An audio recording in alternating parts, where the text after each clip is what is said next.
Muhammad. A'udzu billahi minasyaitonir rajim. Bismillahirrahmanirrahim. Alhamdulillahi rabbil alamin. Wassalatu wassalamu ala sayyidil mursalin wa ala alihi wa sahbihi ajma'in.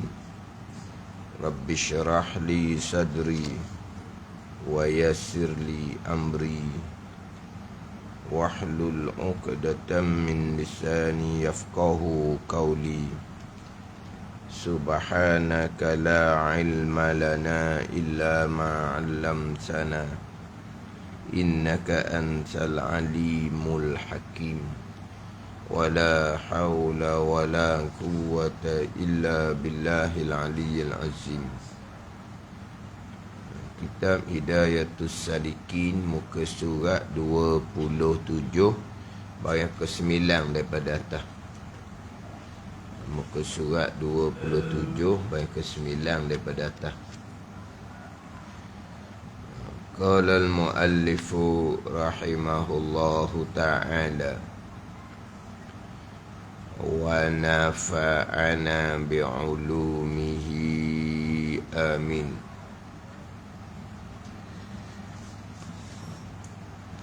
Faslun fi adabil isti'dadi lisairis salawat. Ini suatu fasal pada menyatakan adab mengsediakan bagi segala sembahyang. Selesai adab yang terdahulu, adab daripada terbit matahari sampailah kepada gelincir matahari. Kemudian dia nak masuk kepada adab mengsediakan bagi sembahyang. Adab ini bermula daripada gelincir matahari. Adab di sini bermula daripada gelincir matahari, bermula daripada sebelum masuk waktu zuhur. Ini susunan adab hak dalam kitab Hidayatus Salikin. Terdahulunya adab sebelum daripada terbit matahari, sebelum subuh sampailah kepada masuk waktu subuh. Kemudian adab daripada masuk waktu subuh sampailah kepada syuruk terbit matahari, habis waktu subuh. Kemudian terdahulunya adab daripada terbit matahari sampailah gelincir matahari waktu zuhur. Sekarang ni nak pergi kepada adab selepas gelincir matahari. Ia letak tajuk adab pada menyatakan adab mengsediakan bagi segala sembahyang. Selepas daripada terbit matahari, tidak ada sembahyang sunat melainkan sembahyang sunat isyraq dan sembahyang sunat duha. Jadi waktu masih lagi panjang. Syekh Abdul Samad Al-Falimbani membahagikan kepada 4 pekerjaan, 4 perkara. Itu saya sebut berulang kali. Perkara yang pertamanya, Syekh Abdul Samad menyatakan bahawa menuntut ilmu yang memberi manfaat selepas daripada terbit matahari. Dalam kitab Hidayatus Salikin, perkara yang pertama dapat perkara, hendaklah engkau kerjakan waktu itu menuntut ilmu yang bermanfaat pada agama. Waktu saya sebut berulang kali tu. Dalam hak nipis muka surat 23, dalam hak tebal muka surat 57. Dan jangan masrul, jangan bersibuk berbimbang dengan ilmu yang lain daripada ilmu yang bermanfaat pada agama. Mana yang tidak bermanfaat pada agama ni? Seperti ilmu yang lebih daripada yang difardukan atasmu fardu ain. Jangan kita duduk sibuk ilmu yang lebih daripada ilmu fardu ain selagi fardu ain kita belum kita selesaikan. Selepas fardu ain kita selesaikan, kita masih lagi ada masa yang panjang, kita pun bersibuklah dengan ilmu-ilmu yang fardu kifayah. Tapi sebelum daripada ilmu fardu ainnya selesai, jangan bersibuk dengan ilmu lain yang tidak beri manfaat. Kenapa tidak beri manfaat? Ilmu fardu kifayah, ilmu agama. hukumnya fardu bukan sunat. Tetapi fardu kifayah, ilmu fardu kifayah tidak akan bermanfaat jikalau ilmu fardu ain kita tidak selesaikan. Ulama susun molek dah mana hak ilmu fardu ain, mana hak ilmu fardu kifayah, mana hak ilmu sunat kita belajar. Kalau ilmu fardu ain kita tak selesai, kita belajar ilmu fardu kifayah, tidak bermanfaat. Tapi ilmu fardu kifayah ni ilmu agama yang hukumnya fardu, wajib kita belajar. Fardu kifayah sekalipun dah fardu ain macam mana? Jadi jangan masghul, bersibuk, berbimbang di ilmu yang tidak bermanfaat seperti ilmu yang lebih daripada yang difardukan atasmu fardu ain. Mana ni? Seperti yang dikerjakan oleh kebanyakan manusia. Dia bersibuk dengan ilmu-ilmu yang lain daripada ilmu fardu ain. Seperti yang dikerjakan kebanyakan manusia yang tiada mengambil ilmu pada guru yang baik lagi mursyid. Ni ambil molek ni peringatan kitab ni. Sebab dalam kitab Hidayatus Salikin susunan Syekh Abdul Samad Al-Falimbani mengikut susunan dalam kitab Imam Ghazali rahimahullahu ta'ala.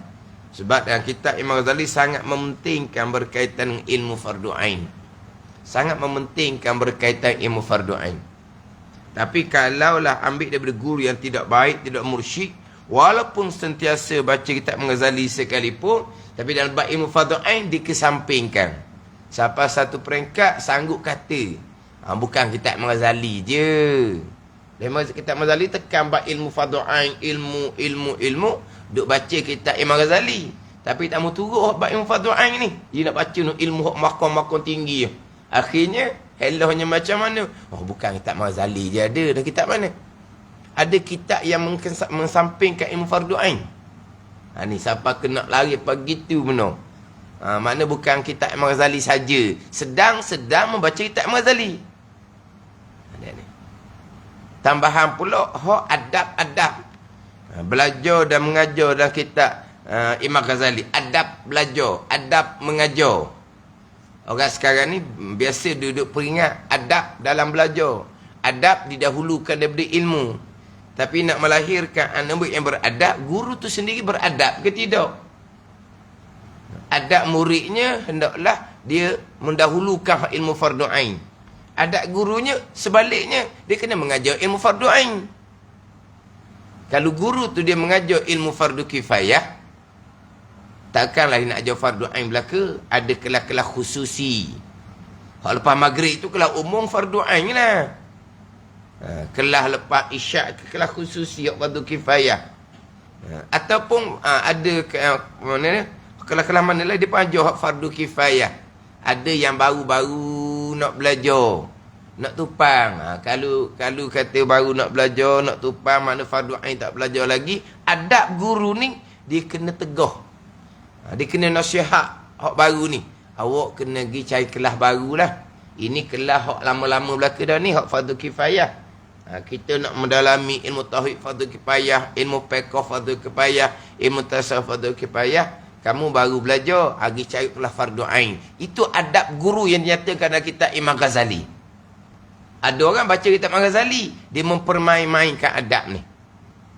Berperambilan macam mana? Kalau begitu kena letak seorang muka pintu. Kena tanya dulu, awak ni pada air lepas ke tak? Dia buat nganyi. Ni orang yang ada problem hati, dia buat nganyi. Dia buat nganyi dengan adab ni. Tunggu pintu lah. Nak pastikan dah awak ni fardu ain lepas ke tak nak masuk kelas tu. Dah kenapa kamu nak tak ajar ilmu fardu ain? Ajarlah ilmu fardu ain. Ada fardu ain tauhid, tidak fardu ain fiqh, tidak fardu ain tasawuf, tidak diajar tinggi-tinggi. Hak makom-makom tu akhirnya khoya. Yang mengajar pun khoya, yang belajar pun makom khoya. Ni hak Imam Ghazali sebut dalam kitab Ihya ni. Di antara ilmu yang dicela pada syarak. Dia ada 3 ilmu yang dicela pada syarak. Ilmu sihir, kita maklum. Ilmu nujum, kita maklum. Ilmu yang dicela pada syarak. Ilmu yang mana dia membicarakan ilmu-ilmu yang halus-halus. Ilmu yang kasar-kasar asah dia tak bicarakan. Ilmu yang sir-sir, yang rahsia-rahsia. Ilmu zahir tidak dibicarakan. Maksud apa? Dia duk mengajar ilmu-ilmu maqam, ilmu tinggi itu, tapi ilmu syariat tak belajar. Itu ilmu yang dicela pada syarak. Ilmu maqam, ilmu bab haqiqah, kitab tasawuf haqiqah, ilmu yang bermanfaat, bukan penuh dengan barakah. Yang dia ajak oleh tok guru. Tetapi kepada siapa? Kepada orang yang ilmu zahirnya hak fardu ain beres. Ilmu kasar-kasar asas-asas fardu ain tauhid fiqh tasawuf beres. Dia ajak ilmu hak cerita tinggi-tinggi. Ni tak, dia ajak tinggi-tinggi. Fardu ain tauhid, fardu ain fiqh, fardu tasawuf. Akhirnya orang hak belajar tinggi-tinggi ni bila di masjid surau ajak ilmu fardu ain dia lari. Sebab apa? Bila nak sampai ke Tuhan, duduk main bicara bab wudu je, bab rukun semayang je, bab hukum jemaah je. Bila nak sampai ke Tuhan, dia nak sampai ke Tuhan tau. Ni. Ini ilmu yang dicela pada syarak. Ada orang sanggup baca kitab-kitab hakikah kepada orang yang belajar tu. Fardu ain tauhid tak ada, fardu ain fiqh tak ada, fardu ain tasawuf tak ada. Khoyarlah hak belajar ni. Beri amal-amal, beri zikir-zikir. Kemudian barulah bila dia ajar hak fardu ain tauhid, cukar cemaking. Ajar bab ukur akal semayang, tak reti.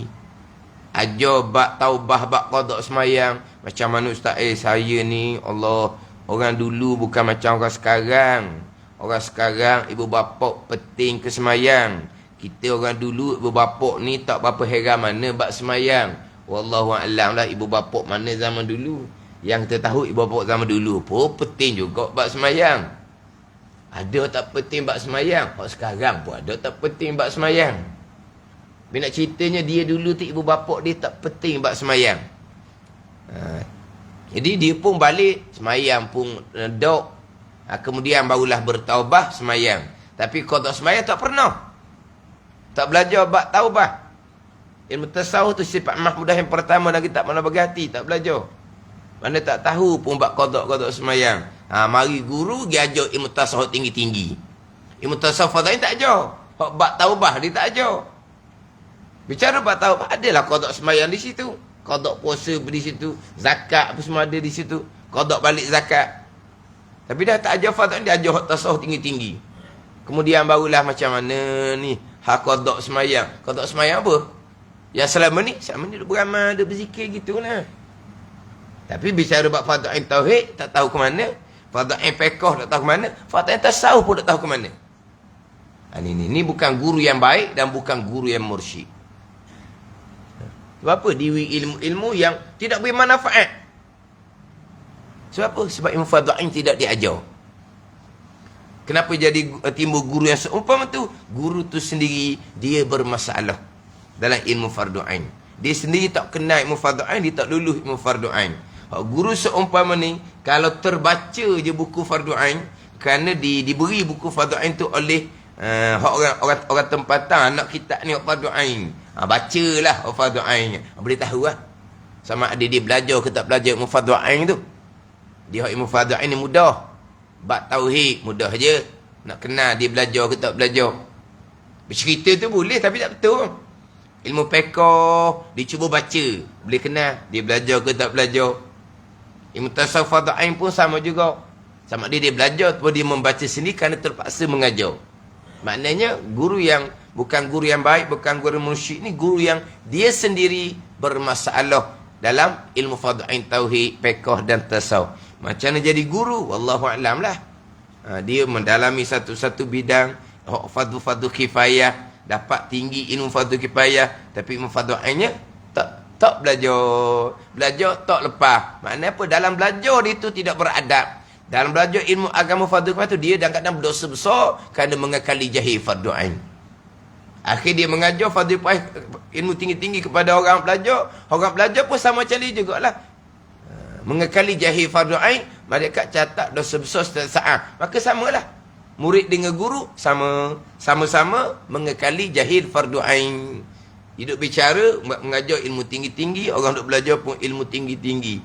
Bunyi ilmu rendah-rendah ni, sifat 20 sokmo. Ba'ai mutlak mustakmal sokmo. Hidup main gitu tu. Jangan main. Bak kosok tak eruk tak ayung sokmo tak habis-habis. Hak fardu ain tu dia memperkecil-kecilkan sahaja. Ni sebab apa? Berpunca daripada dia belajar ilmu-ilmu yang halus-halus, tapi ilmu kasarnya dia tidak peduli. Ini ilmu yang dicela pada syarak. Kata Mazhari yang kita Ihya Ulumuddin. Ni kena susun molek lah ni. Hak dalam kitab Hidayatus Salikin ni kita suruh molek. Kalau jumpa guru yang tidak baik, tidak mursyid, jadi yang seumpama tu. Jadi hak ni adab susung satu masa dalam kehidupan kita. Sekarang nak masuk kepada bermula daripada waktu gelincir matahari. Bermula waktu zuhur. Bermula sunat engkau tidur pada waktu qailulah. Ni. Tengah hari dah ni, waktu zuhur dah ni. Bermula sunat engkau tidur waktu qailulah, iaitu dahulu daripada gelincir matahari. Ni disunatkan. Disunatkan. Hak ni ghalib di tempat kita lah. Dahulu daripada gelincir matahari.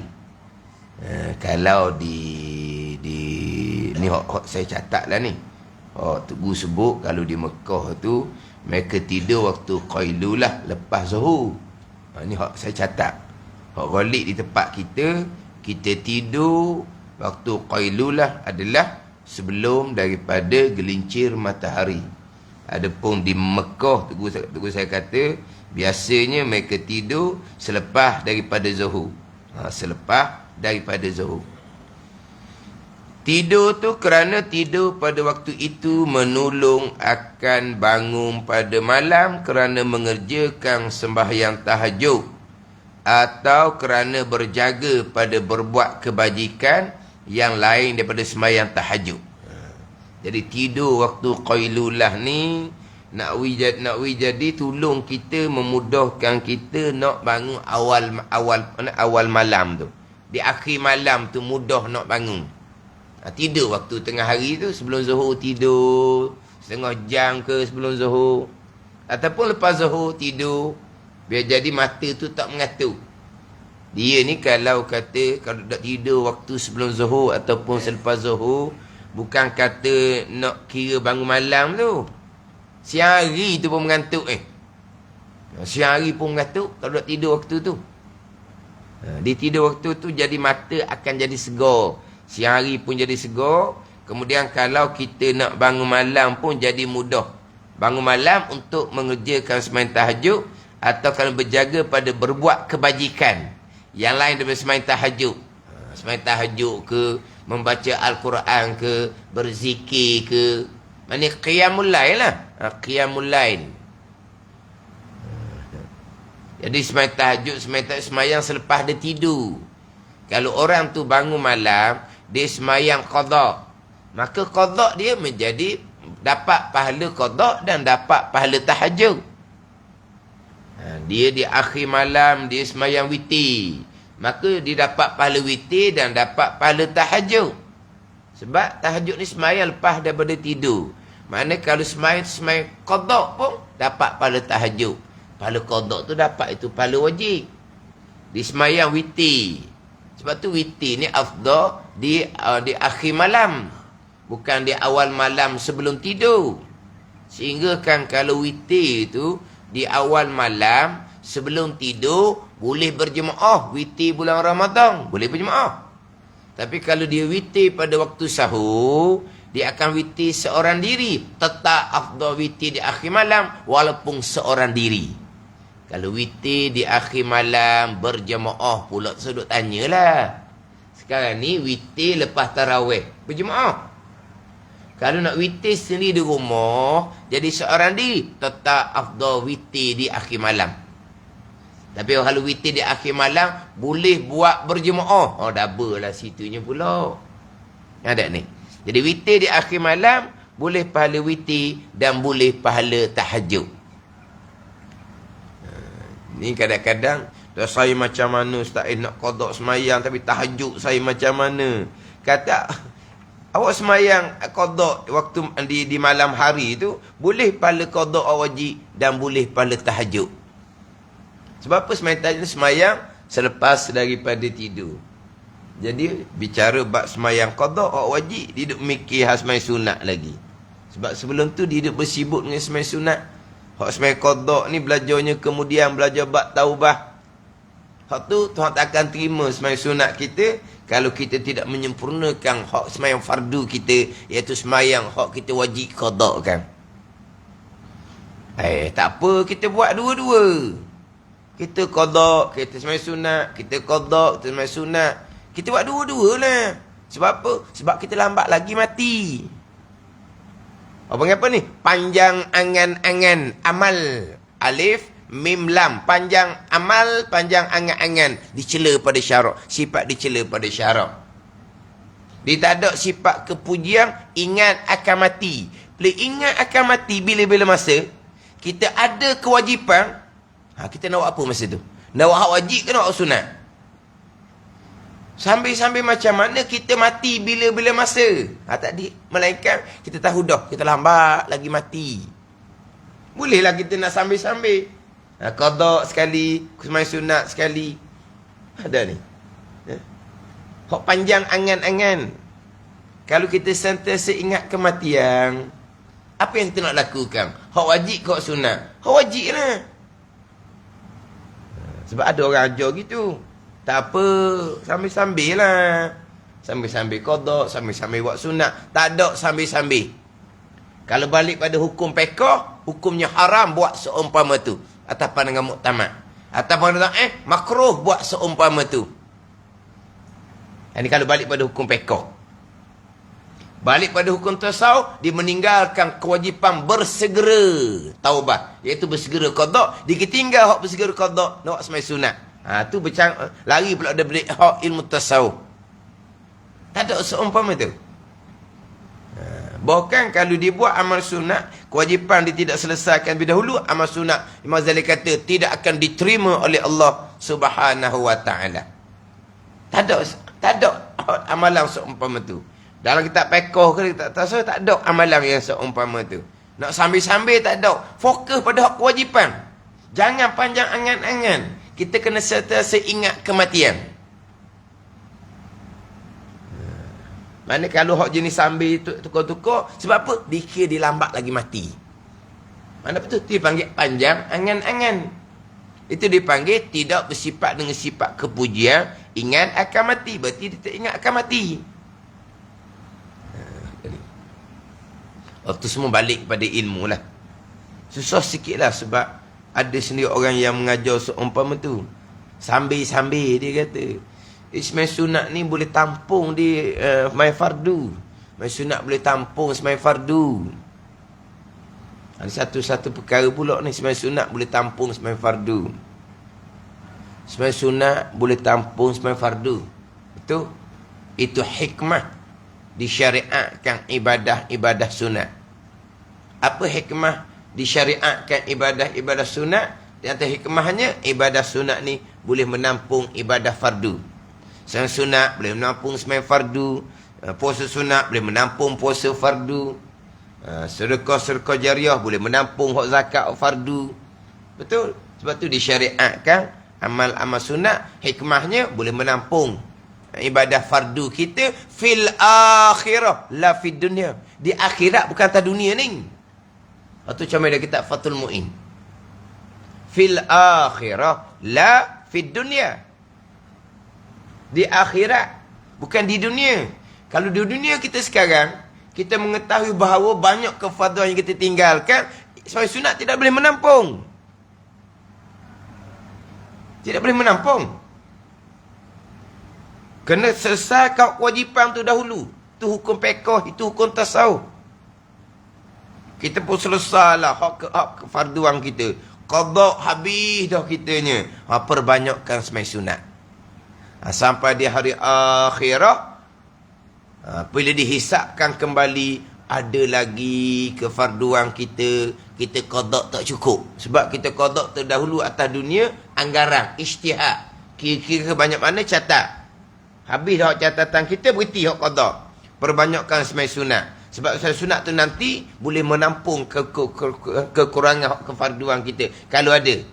Tiba-tiba ada sungguh di hari akhirah. Maka barulah sembahyang sunat tadi boleh menampal kekurangan sembahyang fardu yang kita kira atas dunia tu terkurang. Situ baru menampung. Jadi macam mana semai sunat nak menampung semai fardu ni?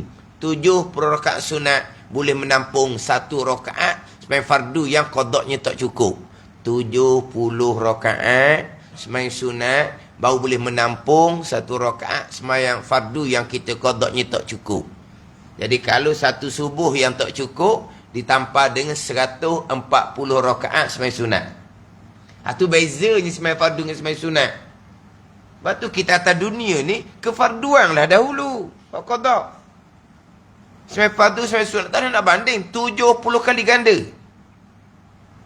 Ada ni. Jadi kalau kita qadak selesai dah. Berhenti setakat tu. Nanti kan sampai di mahsyar dibuka helayang catatan amalan, ada yang terkurang, perbanyakkan sembahyang sunat. Banyak mana? Faham lah. Kalau ada terkurang satu kefarduan, terkurang subuh, nak tamparnya dengan 140 rakaat sembahyang sunat. Kalau terkurangnya sembahyang zuhur, kena perbanyakkan sembahyang sunat 280 rakaat. Mana? Kena perbanyakkan sembahyang sunat. Berapa sembahyang sunat ni boleh menampal kekurangan fardu fil akhirah, la fid dunia, bukan atas dunia. Atas dunia kita sekarang ni, selagi kita qada kita belum selesai, kena fokus qada tu. Waktu kewajipan. Mati bila-bila masa, jangan panjang angan-angan. Hak tak qada langsung tu, waktu balik awal dah. Hak qada tapi diajar supaya selang-seli, tak betul. Pekoh tak betul, tasawuf tak betul. Hak kata boleh menampal pun tak betul. Menampal tu di akhirah, bukan atas dunia. Atas dunia kalau kita menjadari masa lagi banyak kefarduan, kena hak tu lah dulu. Kan kita kan mati bila-bila masa kan. Jangan panjang angan-angan. Jadi selang-seli tu panjang angan-angan. Kalau bulan Ramadan, kita terawih lah bulan Ramadan ni. Terawih bulan Ramadan saja. Nanti kita qada lah lepas bulan Ramadan. Ini semua orang yang panjang angan-angan, orang yang tidak ingat akan mati. Bercanggah belaka ni, ilmu fiqh pun tak betul, ilmu tasawuf pun tak betul. Ada ni. Waktu kena balik pada ilmu fardu ain belaka tu. Kalau timbul hak semayang masa-masa dahulu ditinggalkan. Macam sebut tadi, dia kata orang tua dulu dia kata tak penting semayang. Tak macam orang tua sekarang, saya ni dulu tak semayang. Qada pun belum, buat amal sunat, berzikir lah apa semua, dah guru dia ilmu seumpama tu, amal yang seumpama tu. Jadi kalaulah dia bangun malam, dia nak qada, boleh pahala qada dan boleh pahala tahajud. Tak wajib buat seumpama tu, tapi ada orang yang amal seumpama tu. Dia bangun malam, dia semayang untuk 5 waktu. Subuh, zuhur, asar, maghrib, isyak. Kalau dia kata dia gagah, dia buat untuk 2 hari. 10 waktu. Dia buat untuk 2 hari. Sebab dia qada semayang ni kena balik pada ilmu fiqh lah, macam mana nak qada. Sebab dia qada ni mengikut tertib semayang. Kalau masa muda dahulu dia tinggal ke 5-5, dia kena qada tertib mengikut ke 5-5 lah. Lepas qada subuh, qada zuhur, lepas qada zuhur, qada asar. Jangan buat subuh. Zuhur. Masa tinggal semayang masa muda tu, tinggal subuh. Ke macam mana? Lepas tu minggu depan pula tinggal zuhur. Minggu depan pula tinggal asar gitu. Dia tinggal, lepas tinggal subuh, tinggal zuhur. Lepas tinggal zuhur, tinggal asar. Qada mengikut tertib tu lah. Lepas tu sekarang ni waktu subuh, tak ada kena-ngena dengan waktu. Waktu subuh ke, waktu zuhur ke, waktu asar, tak ada kena-ngena pun. Kita terdahulu, kita last qada maghrib contohnya. Pagi ni, kita qada isyak. Kita qada subuh, kita qada zuhur, berhenti. Nanti petang pula, nanti ada masa pula, qada asar pula, qada maghrib. Kita kena susun gitu. Tapi berhenti-berhenti tu, pandangan da'ih tu bukan tamak, sepanjang masa lah jawapan dia. Tak ada ke mana lah. Tapi nak kena susun, kena ikut tertib. Kalau dia qada subuh, dia buat untuk berapa waktu, lepas tu zuhur, mazhab Syafi'inya sah je. Sah buat gitu. Tapi ada pandangan mazhab tak sah buat gitu. Dia tak ikut tertib, dia kata. Mazhab Syafi'i tertib tu sunat je. Sunat je. Sunat je susung. Subuh, zuhur, asar, maghrib sunat je. Ada pandangan mazhab wajib. Kalau buat tak susung gitu tak sah qada. Atau semua tu balik pada ilmu. Jadi dia qada malam ni dia buat gitu. Dia buat untuk satu hari 5 waktu. Kalau dia kata ni gagah sikit, dia kata dia buat untuk 2 hari. Kadang-kadang 17 rakaat dia kata untuk satu hari. Kadang-kadang dia buat 34 rakaat untuk 2 hari. Itu amalan dia. Tapi dia kata bangun malam semayang qada ni, dia kata boleh pahala tahajud, boleh pahala tahajud. Tak ada lah nak riak, nak ujub, nak takabur, tak ada. Dah kewajipan hutang nak sombong kat mana? Dia kata dulu-dulu sebelum dia belajar, dia banyak sembahyang sunat. Dulu-dulu. Ni dia dulunya dia beramal tanpa ilmu. Kemudian dia pun belajar kemudian. Dulu dia bangun malam dah, dia kata sebab memang sunat main tahajud lah. Dulu dia kata masa bangun sembahyang malam, sembahyang tahajud, dia kata tengok orang sebelah. Gelak dia kata. Aku seorang je bangun. Dia cerita masa dia jahil. Masuk bilik air tu dia kata, kalau boleh nak biar air tu bunyi kuat. Buka pahit tu biar bunyi kuat. Biar ada bilik air buka gigi pun biar bunyi kuat. Biar orang sebelah sedar. Bangun dah dia. Bagusnya dia bangun awal. Nak seorang kata gitu. Masih dia jahil dulu lah dia kata. Lepas dia belajar-belajar, dia bangun qada semayang. Malu dia kata. Kenapa? Banyaknya hutang. Tinggal semayang dosa yang amat besar. Kalau tidak diampuni oleh Allah Subhanahu Wa Taala, satu waktu cukup dah nama tercatat di pintu neraka. Ada ni. Tak ada langsung lah. Nak ujuk ke tak ada. Nak takabur lagi lah tak ada, dia kata. Sebab apa? Orang lain tak bangun, dia tak ada hutang. Dia beres masa muda-muda sembahyang tak pernah tinggal. Dia banyak hutang. Jadi biasanya kalau hak amal fardu ni, ujubnya kurang, riaknya kurang. Sebab apa? Sebab wajib. Hak sunat tu nak kena jaga molek hati. Dia kata dia bangun gitu lah. Bangun, dia qada.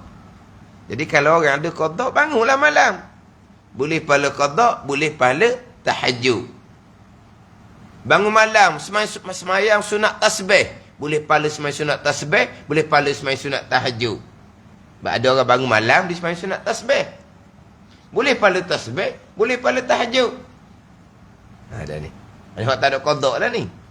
Sebab semayang tahajud ni semayang selepas daripada tidur. Ataupun bangun malam untuk berbuat kebajikan yang lain daripada semayang tahajud. Mana baca Quran, berzikir. Sebab membaca Al-Quran, waktu yang paling afdal adalah di waktu sahur. Di 1/3 malam. Itu waktu yang paling afdal membaca Al-Quran. Waktulah. Tapi ketika mana yang paling afdal baca Quran? Dalam sembahyang. Itu nombor 1 tak ada kira tu. Ketika mana hak paling afdal membaca Quran? Dalam sembahyang. Waktu mana yang paling afdal? Waktu sahur, 1/3 malam. Ada orang yang amalan dia baca Quran. Dia sembahyang sunat, tahajud 2 rakaat, dia pun baca Quran. Akhir sekali sebelum subuh, dia pun tutup dengan sembahyang sunat witir. Itu amalan dia. Jadi amalan dia baca Quran. Tapi bangun pagi, kok nguat Allah Ustaz malam, bangun pagi baca Quran. Tak sempat baca banyak Ustaz bangun lewat sikit Ustaz Dia ada cerita juga. Kita ni ahli tajuk. Dia cerita je buat amal ahli tajuk. Ahli tajuk lah tak cerita buat amal tu. Roki hati ada dah kalau catat. Cerita apa kitanya? Kita bukan malaikat tukang catat.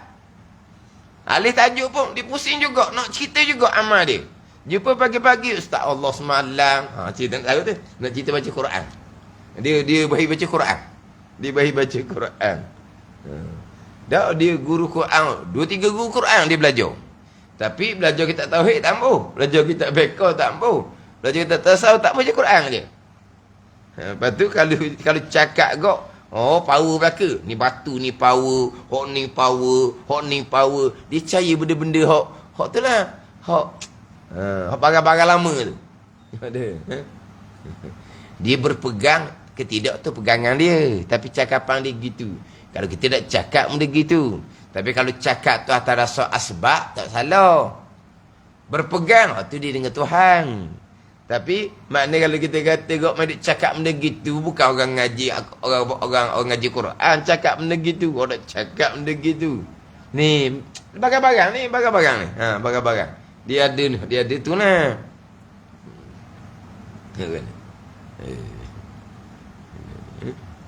Mana kalau orang hok bahir ngaji Quran, dia ngaji Quran. Bagi orang yang bahir berzikir, dia berzikir amat-amat sunat yang lain. Amat-amat sunat yang lain. Tapi yang paling besar pahala sunat adalah sembahyang sunat. Di dalam sembahyang sunat ada Al-Quran. Dalam sembahyang sunat ada zikir. Lengkap di dalam tu. Itu hak paling afdal. Hak paling afdal adalah, hak paling afdal daripada amal sunat adalah sembahyang sunat. Adapun tidur pada waktu itu, adapun tidur pada waktu itu, pada waktu qailulah, dahulu gelincir matahari, dahulu masuk waktu zuhur, dengan tiada berbuat ibadah pada malam, maka itu seperti orang makan sahur. Dengan tiada puasa, maka tiada, iaitu tiada berfaedah. Ada juga makan sahur dengan tiada puasa. Manapun dimakan pada waktu sahur. Bukan makan sahur tanpa puasa, pelik pula kitanya. Ada bangun malam makan sahur, puasanya tidak. Bukan makan sahur ni, makan pada waktu sahur. Bangun awal, bangun cari makanan. Bangun cari makanan. Jadi bukan buat ibadat. Tapi ni boleh tahan lagi, bangun cari makanan. Tidur tengah hari, sebab apa? Malam ada bola. Tu. Kan? Tapi kalau bola tak tidur tengah hari dah. Mata tak mengatuk kalau bola ni. Ke macam mana? Ke kalau tengah hari tak tidur. Kalau tengok bola. Bukan tengok bola. Bola tengok kita. Ke mana? Jadi tidur tengah hari untuk menolong bangun malam untuk ibadah. Tiba-tiba dia tidur pada waktu qailullah tengah hari. Tapi bukan buat ibadat malam. Seperti orang yang makan sahur dengan tiada puasa. Maknanya bukan makan sahur puasa ni. Dia makan pada waktu sahur. Dia bangun cari makanan. Kadang-kadang tanya lapar perut tau. Lapar perut. Dan ni dia tidur tengah hari. Sebab apa? Nanti awal pagi nak bangun awal. Sebab apa? Nak makan. Ni orang boleh kuat makan ni. Bangun awal kerana nak tengok bola. Tu tak ada berfaedah. Ni tidur waktu tengah hari untuk menolong bangun malam untuk buat ibadah. Dan hendaklah engkau bangun dahulu daripada waktu zuhur. Ni tidur sebelum zuhur, bangun dahulu daripada waktu zuhur, supaya engkau bersedia mengerjakan sembahyang zuhur pada awal waktu. Zuhur pada awal waktu. Jangan tidur pada waktu qailulah. Lepas tu dah bangun pukul 2, pukul 3. Dah jadi gitu.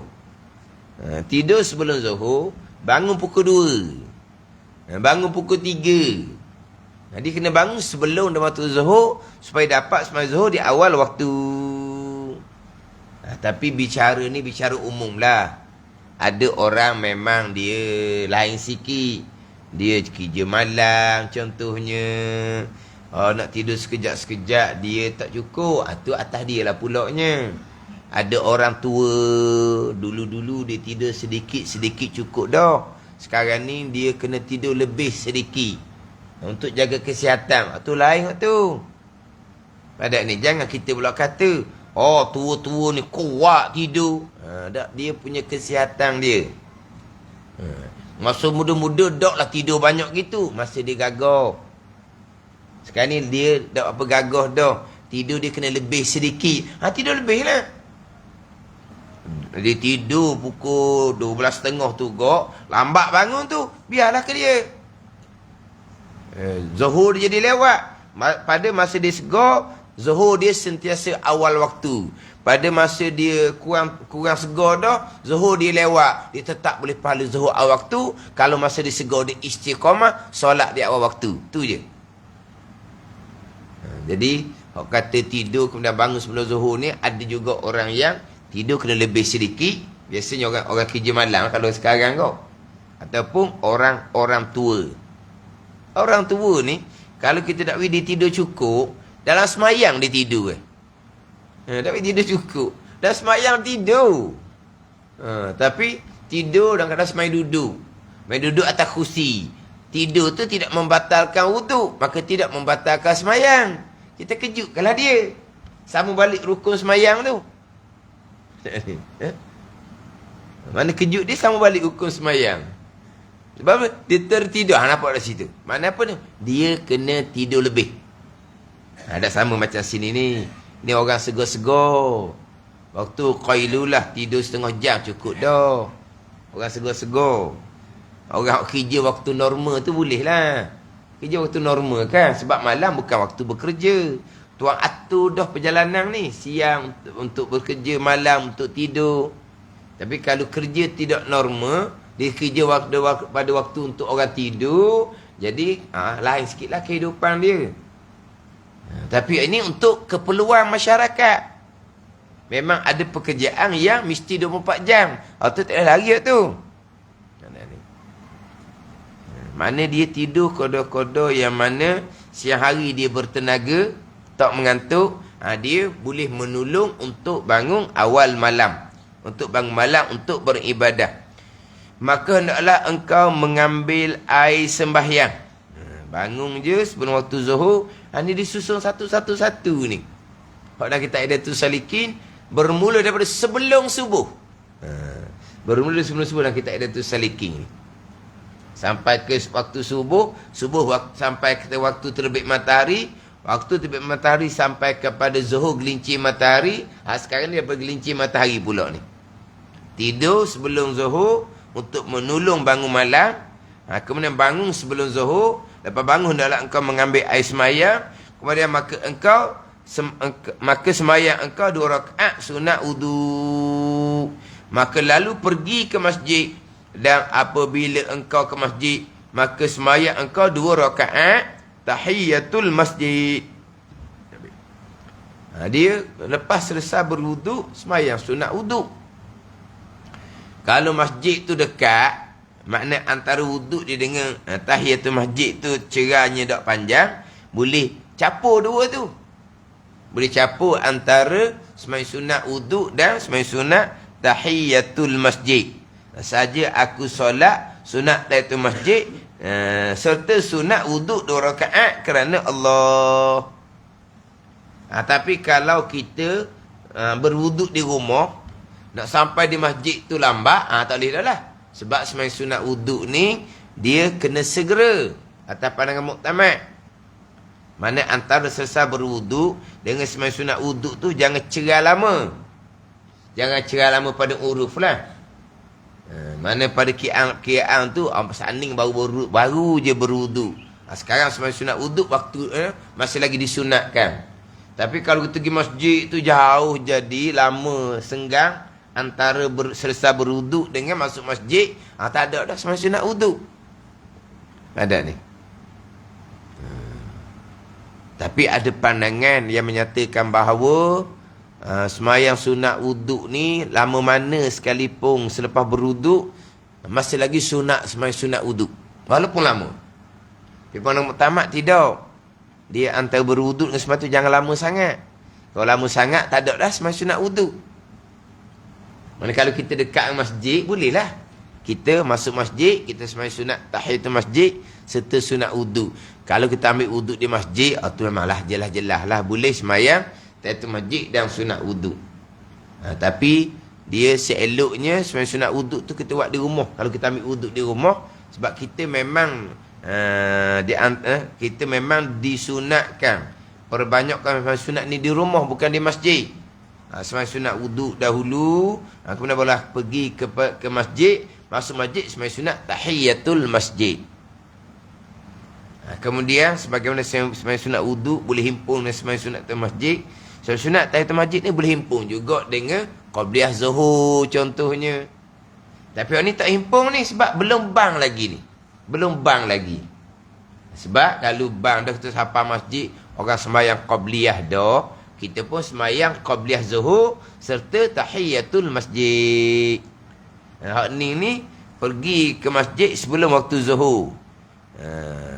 Bila engkau sampai ke masjid, maka sembahyang engkau 2 rakaat atas masjid, dan bila engkau dengarkan bang, maka hendaklah engkau jawab akan bang. Tengok tu. Maknanya tak bang lagi, belum azan lagi. Di sampai masjid, dia sembahyang sunat tahiyatul masjid. Kemudian orang pun azan bang, dia pun sunat jawab. Di sini maknanya datang awal. Ini datang awal. Ini di antaranya lah, pandai ni. Ini di antara hak susunan dia. Setengah susunan pula, qabliyah zuhur tu afdal semayang di rumah, bukan semayang di masjid. Lepas semayang qabliyah zuhur di rumah, barulah melangkah ke masjid. Dah ni. Itu satu kaedah. Sebab Nabi memerintah, sallu ayyuhan nas fi buyutikum ilal maktubah. Semayang oleh kamu wahai manusia di rumah-rumah kamu, melainkan semayang fardu sahaja di masjid. Sunat afdal di rumah. Sunat afdal di rumah. Itu satu. Tapi kadang-kadang kita gitulah. Kita ni kalau kita semayang qabliyah zuhur di rumah, kita sampai ke masjid tu tak dapat takbiratul ihram bersama dengan imam. Rugi pula situnya. Tengok keadaan macam mana lah. Tapi kalau masjid sekarang mudah kita buat kiraan.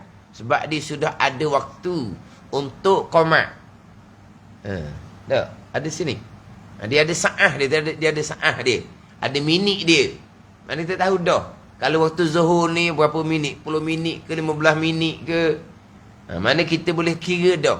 Kalau kita sembahyang qabliyah zuhur di rumah, kita masih lagi sempat takbiratul ihram bersama dengan imam. Tambahan pula, kita masjid dekat sangat-sangat contohnya. Kena kira pula situ. Bahkan nak kira pula fadilah takbiratul ihram bersama dengan imam. Nak kira belakang tu. Nak susun tu kena ikut kepada keadaan kita lah juga. Hak dalam Hidayatul Salikin ni, ke masjid sebelum zuhur. Masuk masjid sembahyang sunat tahiyatul masjid, orang pun masuk waktu zuhur, orang pun bang. Maka sunat engkau jawab akan bang tu.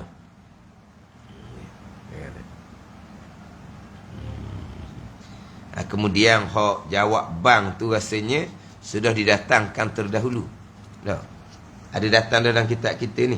Hak sunat macam mana kita nak jawab azan tu.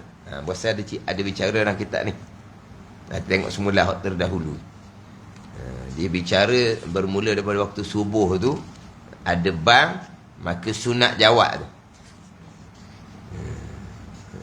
Mana hak dulunya?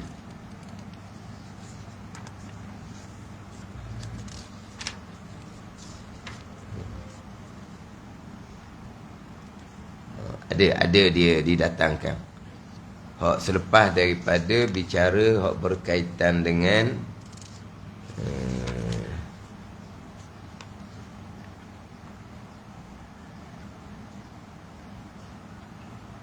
kalaulah hak tebal ni surat 45 tu. 45 dibicara berkaitan dengan bila engkau dengar bang muazzin dalam pertengahan demikian itu, maka engkau putus segala bacaanmu dan jawab olehmu akan muazzin. Maka bila menyata muazzin itu Allahu Akbar, Allahu Akbar, maka engkau kata olehmu seperti yang dikata oleh muazzin. Demikianlah pada tiap-tiap kalimah melainkan pada hayya 'alatain, hayya 'alas salah, hayya 'alal falah, maka kata olehmu pada jawab keduanya itu la haula wala quwwata illa billah. Maka bila menyata muazzin as-salatu khairun minan naum, maka kata olehmu sadaqta wa barirta. Tadi ada sebut hak berkaitan dengan jawab azan. Jawab azan kita jawab, Nabi kata faqulu mislama yaqul. Maka jawab oleh kamu akan barang yang berkata oleh muazzin. Mana Nabi suruh kita jawab sebagaimana muazzin kata. Melainkan hayya 'alas salah, hayya 'alal falah, kita jawab dengan la haula wala quwata illa billahil aliyyil azim. Termasuk kalau ketika iqamah, ketika qamatis solah tu. Tu jawab adama wa aqamah Allah tu. Jadi ada hak jawab yang berbeza ketika Bilal azan dan ketika Bilal iqamah. Kemudian maka sembahyang engkau 4 rakaat dahulu daripada zuhur. Semuanya itu sunnatun muakkadah pada ahli tasawuf. Kerana sabda Nabi sallallahu alaihi wasallam, man shalla qabla zuhri arba'an kana ka'adli raqabatin min bani Ismail. Dia pergi kepada sembahyang qabliyah zuhur 4 rakaat. Yang mana ke-4 rakaat sunnatun muakkadah pada ahli tasawuf. Ahli tasawuf ni dinilai kepada pandang kepada besar pahala. Pandang kepada besar pahala, maka muakkadah belakalah. Kalau kita ngaji dalam keadaan kita peka, sebelum zuhur 4 rakaat, 2 yang muakkad, bukan 2 yang ghairu muakkad. Itu kira kepada Nabi mengekali ataupun tidak. Hak Nabi mengekali muakkadah, hak Nabi tidak mengekali tidak muakkadah. Itu hak dalam peka. Dan tasawuf ni dikira pahala besar tu. 4 rakaat sebelum zuhur tu pahala besar. Muakkad. Dinilai kepada pahala. Pada ni. Sebagaimana kalau bicara bab dosa, ada dosa besar, ada dosa kecil. Tapi dalam tasawuf ni dia tak bicara dosa kecil. Dosa besar belaka. Macam mana pula dosa besar belaka? Dinilai ikut balasan neraka. Sekecil-kecil dosa, balasan nerakanya letak bara api di tapak, otak gelegak. Kecil ke? Kecil dosa tu. Dinilai kepada balasan. Maka tak ada dosa kecil. Besar belaka. Dosa kecil-kecil balasan neraka untuk ni. Sekecil-kecil dosa balasan nerakanya letak bara api je. Bukan api pun. Bara api di tapak, otak gelegak. Otak gelegak, tubuh tak panas. Faham tak ni? Letak bara api di tapak kaki, otak gelegak. Otak gelegak, tubuh sejuk. Faham lah. Tapak tu jauh dengan otak. Mana kalau otak tu gelegak, tubuh macam mana? Gitulah. Jangan faham. Otak je gelegak. Lepas tu tubuh tak panas. Mana kalau bara letak di tapak kaki, hok jauh sekali tu atas tu. Otak tu atas. Gelegak dah. Tubuh macam mana? Kecil dosa. Ada dosa kecil. Maka dosa besar belaka. Hak nilai yang cara nilai yang berbeza. Supaya apa? Supaya tidak memperkecil-kecilkan dosa. Tu dosa kecil. Tu dosa kecil. Jadi gitu. Dosa kecil je, bukan dosa besar. Maka tasawufnya, dosa besar belaka. Baki kepada beratnya balasan api neraka Allah Subhanahu wa ta'ala. Jadi qabliyah zuhur 4 rakaat ni muakkad belaka. Sebab nilai kok pahala besar. Dalam fiqh pula 4 rakaat ni 2 muakkad, 2 yang ghairu muakkad. Kira kepada Nabi mengekali muakkad. Nabi tidak mengekali tidak muakkad. Situlah. Mana nilai yang betul belaka lah. Nilai yang betul belaka. Dalam kitab kita ni nilai kok pahala ke-4 rakaat sebelum zuhur muakkad belaka. 4 rakaat ba'da zuhur muakkad belaka. 4 rakaat qabliyah asar muakkad belaka. Ni dalam kitab kita ni. Hak kita pekah tu dikira nilai neki kepada hak Nabi mengekali ataupun Nabi tidak mengekali. Wallahu a'lam. Bismillahirrahmanirrahim. Alhamdulillahirabbil alamin. Wassalatu wassalamu ala sayyidil mursalin wa ala alihi wa sahbihi ajma'in.